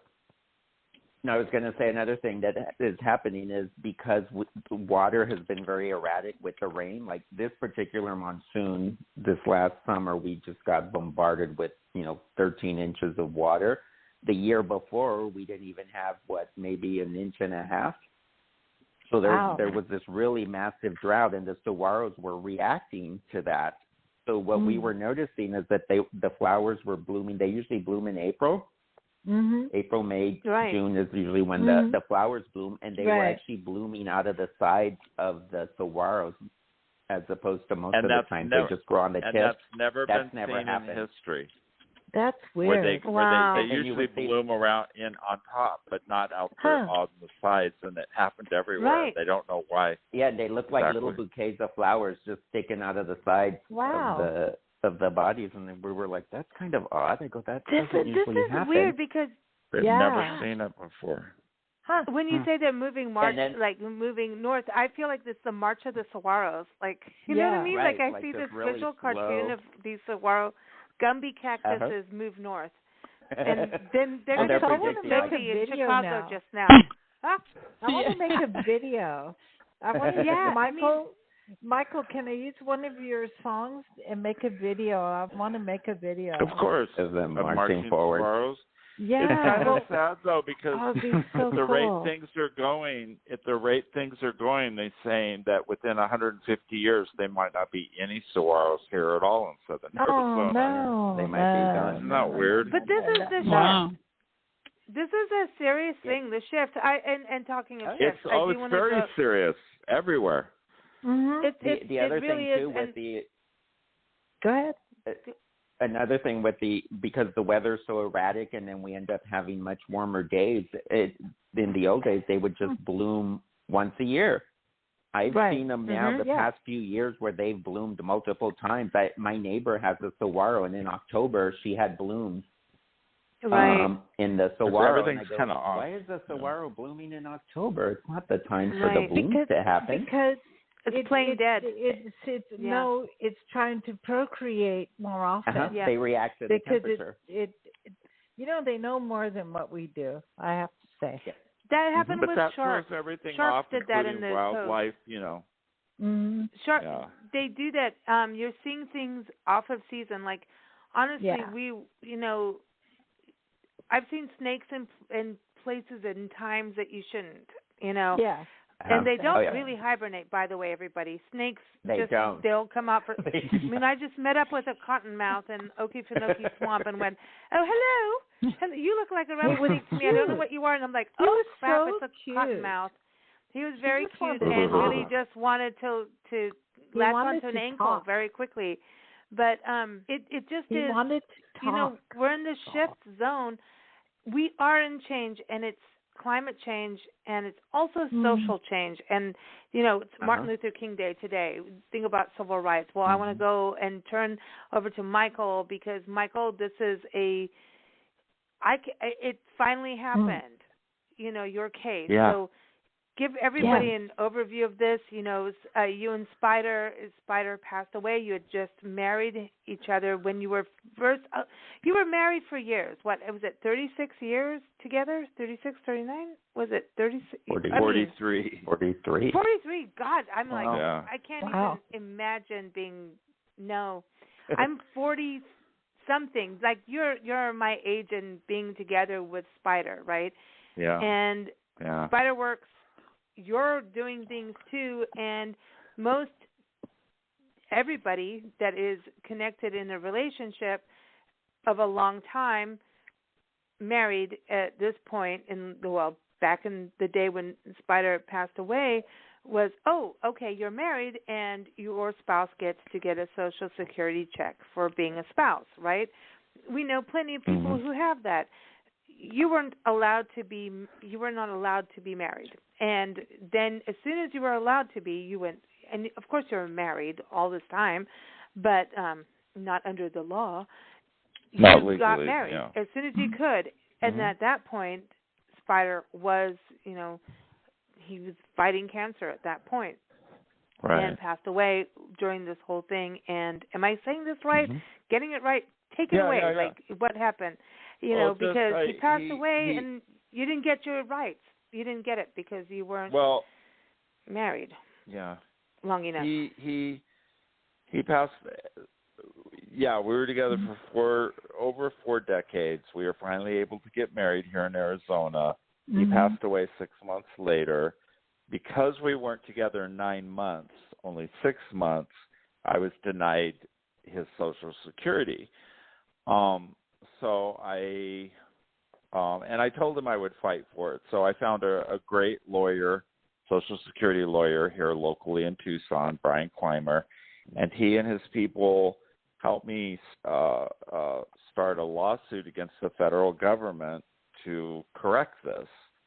And eventually, as it went up in the courts, Lambda Legal stepped in, and they were, you know, some of the best lawyers around, and took the case, and then it became a class action because there were thousands of people in my shoes that just, you know, kind of slipped through the cracks. So it took 6 years, but I won here at the Ninth Circuit, and it was appealed, and then just this last November, the Biden administration dropped the appeal, and so now all these people and me can collect Social Security of you know, from our deceased partners. So it was a big thing, and I'm just so happy that it helped, you know, that it helped correct the situation. It took a long time. Congratulations. Thank you. Yeah, that's landmark. I mean, it's such a huge fight, and it's a fight that, you know, when you've lost a loved one, do you really want to get in it? But then you have to survive, and it's like, you know, that all those mixed emotions to do it and then just stick it out. And, you know, it kept going up and down. Yes, it's going to be on. Now it's not. It was like a boing up, and it's like a karaoke ball. you know. But you made it. You made it. And, I know, and I'm so glad it's over because honestly, it's very stressful for me because it involved a lot of press and all that stuff, and I'm not really one of those people that's like very good at, like, you know, talking about things. So it was very stressful, but we won and it's over, and it has a happy ending. And I know Spider would be really proud. So. The Spider is the man. And listen, one of the best guitarists on the planet. He's in the top 10 guitarists and his music on the planet. lives on. I know. And we are going to play Fiction Theater because, it's our anniversary show, and there's no way in hell we're not playing that song on the show. I told Mark. We may not get Orchestra Waterfalls, I think everybody knows this, heard, the music that, the style of music that we get to meet you with this pretty, beautiful soundscape music, and then we find out, holy crap, listen to this other stuff that they were doing back in the day. Punk and goth rock, yeah. You guys are amazing. I've talked about you with, I don't know if you've heard the band The Furies. I was telling them, I'm like, dude, you guys were in LA at the same time. Didn't you know Red Wedding and Hey Taxi? And he's like, I don't know. I'm like, dude, what were you on? But, you've got to have known them at the same time, It's amazing. But congratulations. I know, isn't a piece coming out from the New York Times on this? There's been a bunch of stuff, but I can't think of her name. It's a woman for the New York Times, and she writes articles about for seniors. Mm-hmm. So she's writing a story about something how like that. Helped. Paula Spann. Yeah. So there's an article I was told coming out about the case and how it helped. Gay seniors. So there you go. Which I guess I am. So everybody, we can raise our glass. That sounds like a song. I'm a gay senior. No, I've fallen and I can't get up. No, I don't know why, but anytime I just cannot. I just remember when I was a very young person, I loved dancing in clubs and stuff. And I remember saying to my friends, why do people get older and stop dancing? I'm going to dance, all my life. I'm never going to stop dancing. And now I don't think I could even do one through one song. Every time we were at your house, we put on the 60s albums and vinyl, classics. Okay, I want to go through. Okay, real quick, and then we have to do the happy hour of who you would spend happy hour with.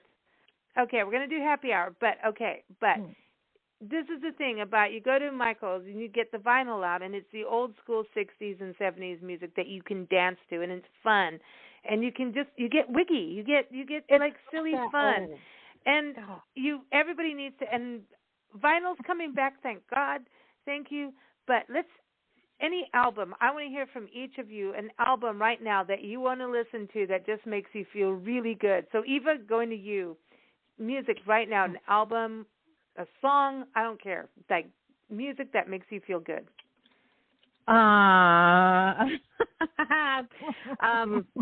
Peter Frampton's Hummingbird in a Box. Ooh, wow. Frampton. Very good, very good. Mark, what about you? Oh, I'm a total new wave 80s kid, so my album of choice would be Missing Persons Spring Session M album. All right. No, that's a good album. They're very good. Okay, so Mike Dunmyer, what about you?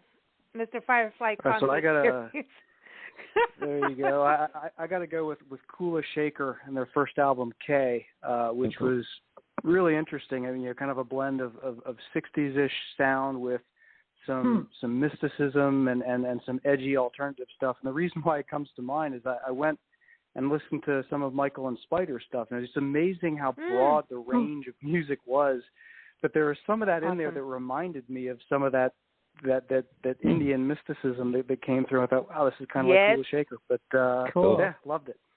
Totally, you must Mike. Have listened totally. To Smoking Caterpillar. Really like psychedelic stuff. Yeah. Yes, awesome. Totally.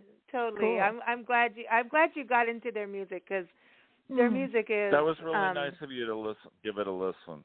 Yeah. I mean, every time I've come on the shows with Lisa and Nancy, the guests are always incredible people, and I'm always interested to find out. I know. I checked all of you out, and there's so much talent in this group. I'm just blown away. Awesome. Thank you for that. Everybody's rock, and you guys Thank are you. Part of our journey, and we really, really appreciate each one of you and our audience, everybody on the tour. I mean, it's like, it's just so magical, and if this is the best way we can all get together, and it's always been this way. Yeah. And then through COVID, this is the way, So it's times, magical. There's times when we're traveling that we feel like we're all alone, and then we do a show and we're like, no, you're not. You're not all alone. No. We're connected, No. but there are times on the road that things just don't happen the way you thought they'd happen. So you feel. Listen, everyone, we're going to start Rest Area Road radio show. Like, we're just going to do live broadcasts, like an underground cult show that nobody knows is connected to Big Blend Radio. But I'm not saying it. If it's because we're women or what, but things are different, and it's not always easy, but it's always funny. At least in my mind. It's always funny. I know. I mean, we were on a trip recently. We were driving across somewhere, and a guy came up to the car. We're at the rest area, and we're just having a sandwich. And it was at night, and the guy comes up to the window, and I'm like, oh, hell no. And I just reversed out. Mm-hmm. And we could tell this guy was doing something. He was up to. We've watched drug deals go down in rest areas. Yeah, and then at the same time, they have a pollinator garden for, wildlife and stuff. And we're like, this is some crazy stuff. And so, and we don't even get phased. And it's like we drive off, and it's just like, well done.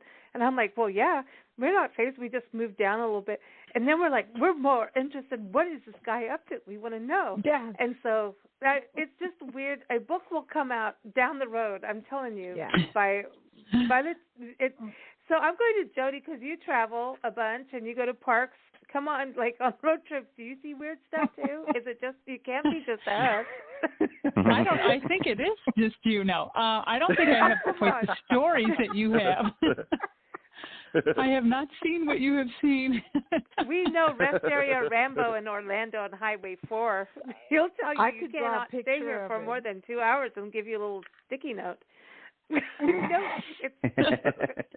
Maybe I go in too early. I hike all day, and then I'm in bed too early. Maybe I should stay up later to see all the fun stuff. We do driving marathons. That's where we get into trouble. Security guard for a rest area. He put his hand into the car, which I'm sorry, that's out of bounds already right there. He put his hand through on the driver's seat, and he put his hands through and took a pink Post-it, mind you, pink, and wrote the time that he thought we should leave the area. And we have been into so many rest areas, and that's never happened before. And we're in the name of Rest Area Rambo. And he was taking Florida's new laws of you cannot be in a rest area more than 3 to 4 hours. I don't even know what it is. But it was just really funny to have that. You still got the big giggles. It is odd, but we drive across the country, so we have experiences that probably we drive marathon trips, and so we stop in places, and we've done a lot of parks this way, and we managed to do COVID very well, doing a lot of places and not being around a lot of people. But Jodi, what was your latest park? What was my latest park? Did you say? I'm not. Yeah. No. What was your latest? You were saying Indiana Dunes was your latest one. Yeah. Right. Mm-hmm. Yeah, that was your yesterday. I'm all like, I know. Cool. I'm on my segment, and I'm just looking at people trying to call in, and you can't. Sorry. Sorry about that. But sorry, can't do that. No. But we are looking at our happy hour closing up. So, ring-a-ding-ding, everybody. Who do you want to spend happy hour with anywhere in the planet? We already know what you're drinking and whatever, but let's look at where you want to go and who you want to hang out with to learn something with. So I am going to stick with you, Jodi, on that. Wow, you ask all these philosophical questions. I was going to give you John Denver's My Album for the last one. Cool. Awesome. Yeah. So maybe I'll just take John Denver with me on my next journey. You know what? I like traveling with good friends and people that I'm comfortable with, and can share good stories with and good experiences with. But I'll go with anybody. Anybody who wants to go to a national park, I'm game. Wow. So okay. So John Denver. Cool. So Rocky Mountain National Park. You've done right. You've done that. Yeah. Mhm. Yeah. It is pretty magical. Did you get to do like a whole overnight thing and really hike and get in there?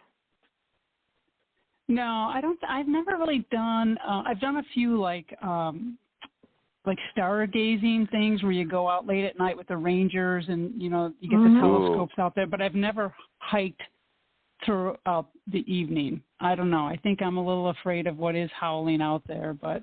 The stargazing stuff is really pretty cool. And when you do that with rangers, it's impressive what they know and what you can really see when you're looking through their eyes and their tools. Yeah, it's cool. I'm down with that. I would like to do that. And Rocky Mountain High. And Nancy just found out that John Denver did not die because of being drunk. It was an actual malfunction on his plane. Just so people know.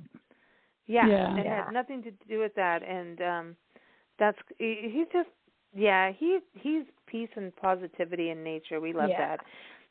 Eva, who do you want to go out with? One of the writing mentors recently passed away, Dave Wolverton, Dave Farland, and I want to go with him. Where would you go? Wow.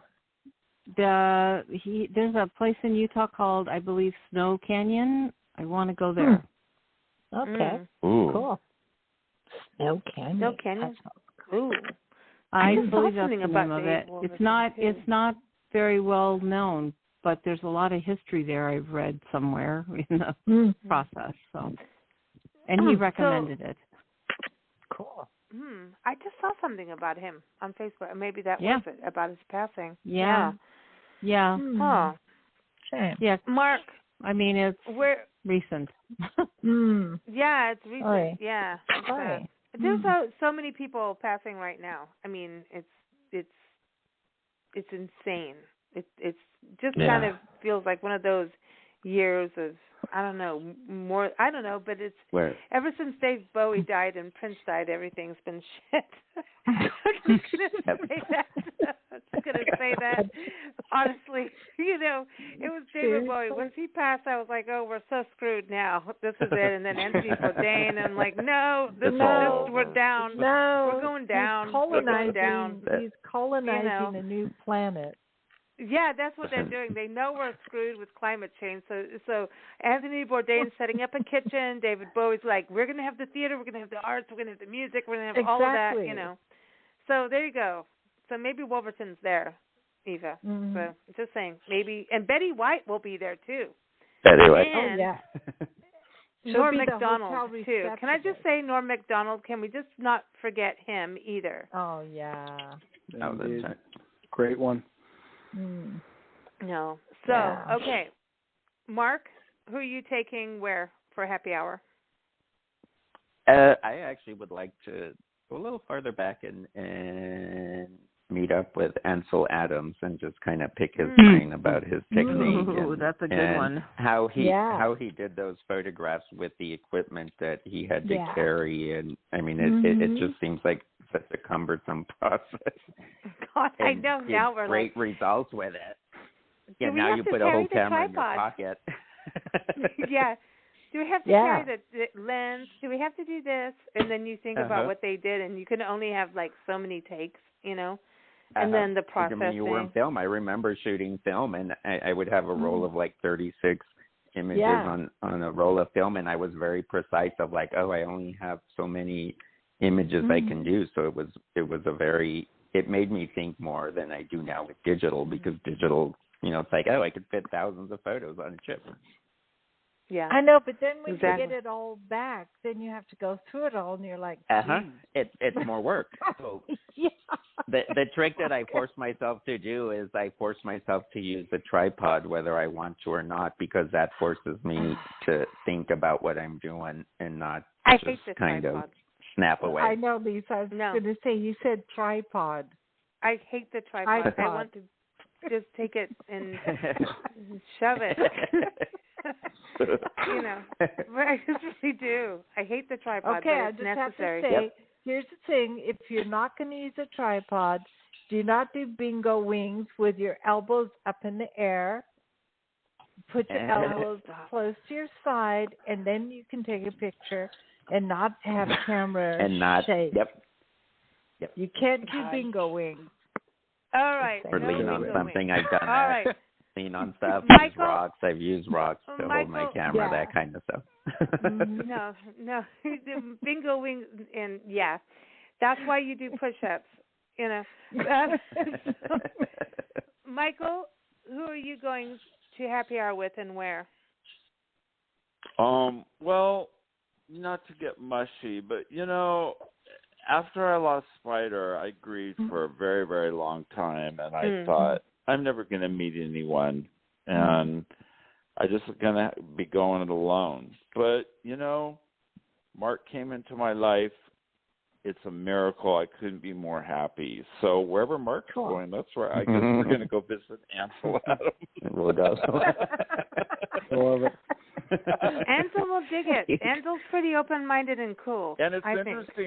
Spider's one of Spider's relatives here in northern Arizona was a guide for Ansel for. Oh wow! Would take him places. Yeah, up in the Awesome. I guess they have a bunch of photographs he left them with. Oh wow! That's cool. Interesting, huh? Spider just has like an amazing history of musicians. We've done so many interviews with musicians lately, and I was like, guitarists, I'm like, well, Spider, like, I know that he taught this person, taught you to do this. You know what I mean? And that's something about Spider's guitar playing, and we're going to play Fiction Theater because it's just, we play it all the time on the show, and we have to. It have to.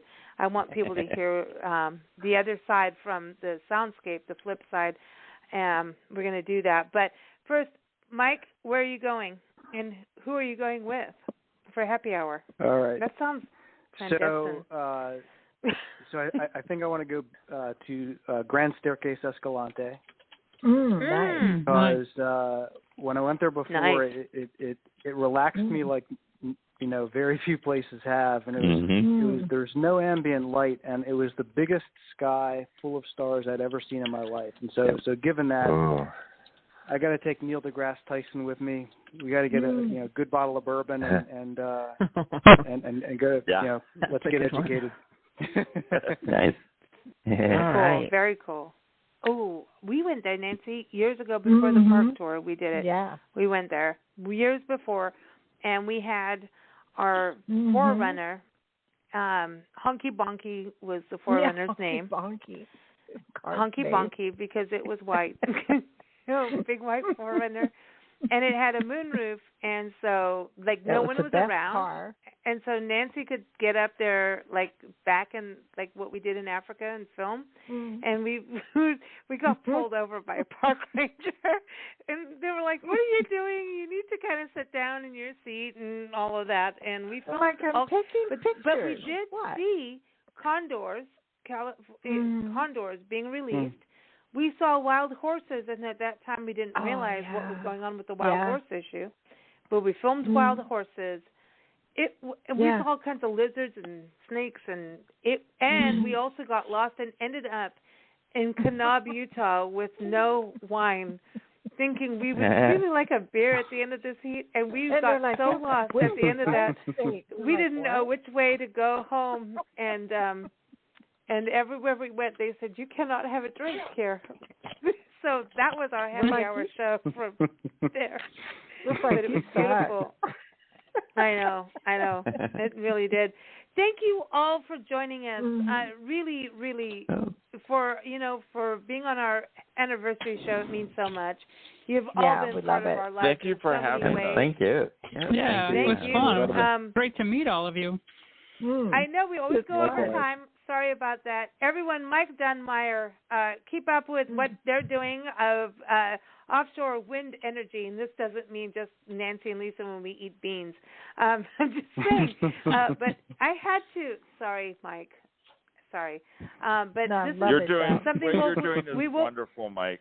Yeah. It is. Thanks so much. It is. People like you. Yeah, it is really cool. And we'll have Mike back on his show further down the road here and keep up with him, and we'll get more in depth of what he's doing. So the website, though, is US-Wind-Inc.com, so check that out. Thank you, Mike. It is so good to hear your voice, and hopefully we'll see you as we traverse the country this year.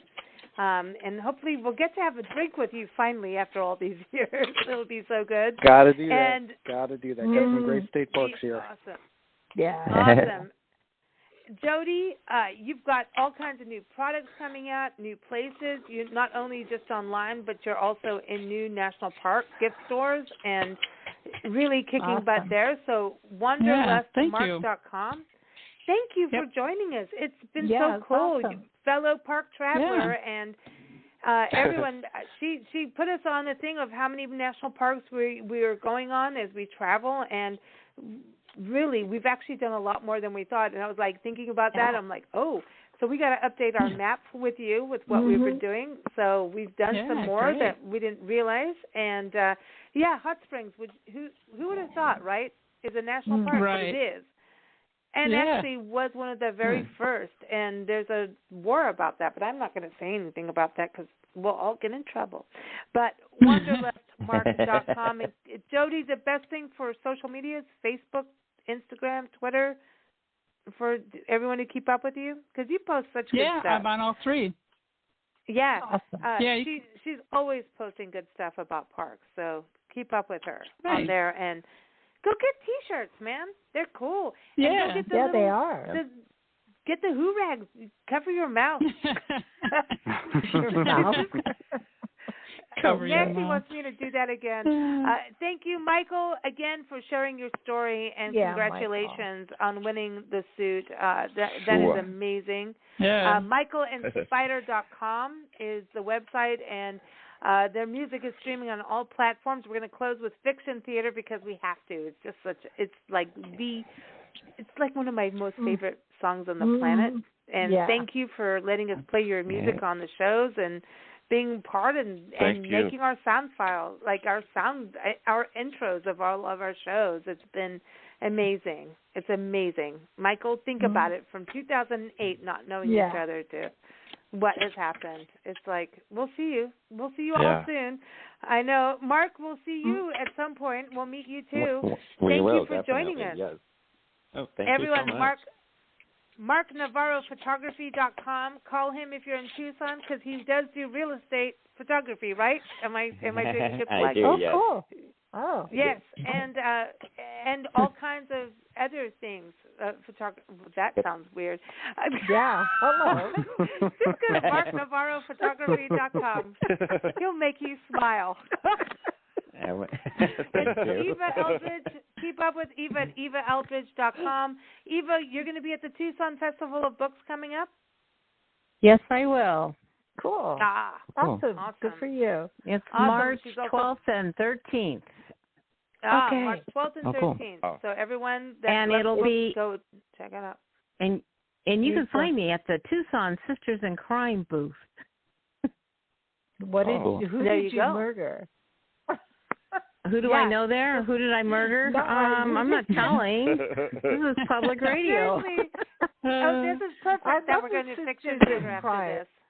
I think it's so cool with Sisters in Crime because we've met other people in different places and they're members, and I like Sisters in Crime.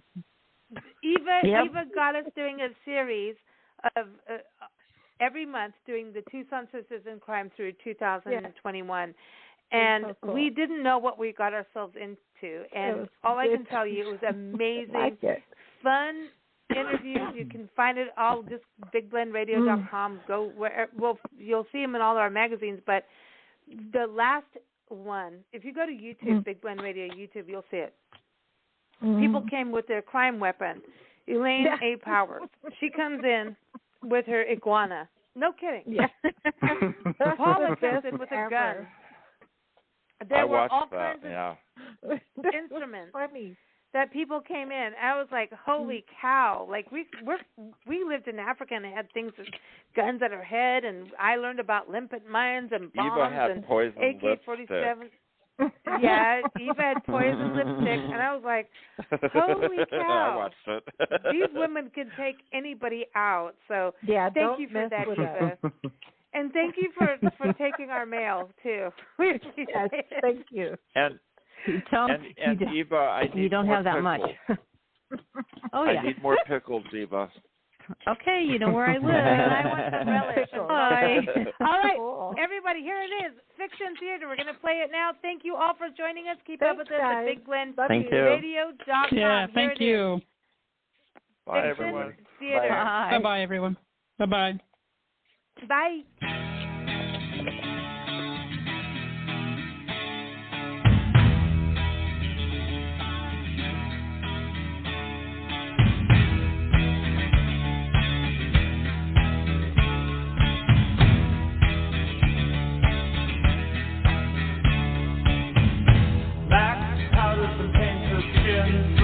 Black and rose, like separate cigarettes, she puffs, she blows.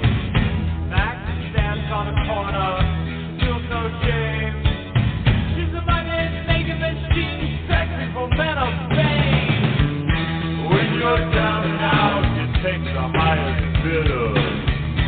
Under the blazing rays. When you're down and out, you take the highest bidder. In the streets of Fiction Theater.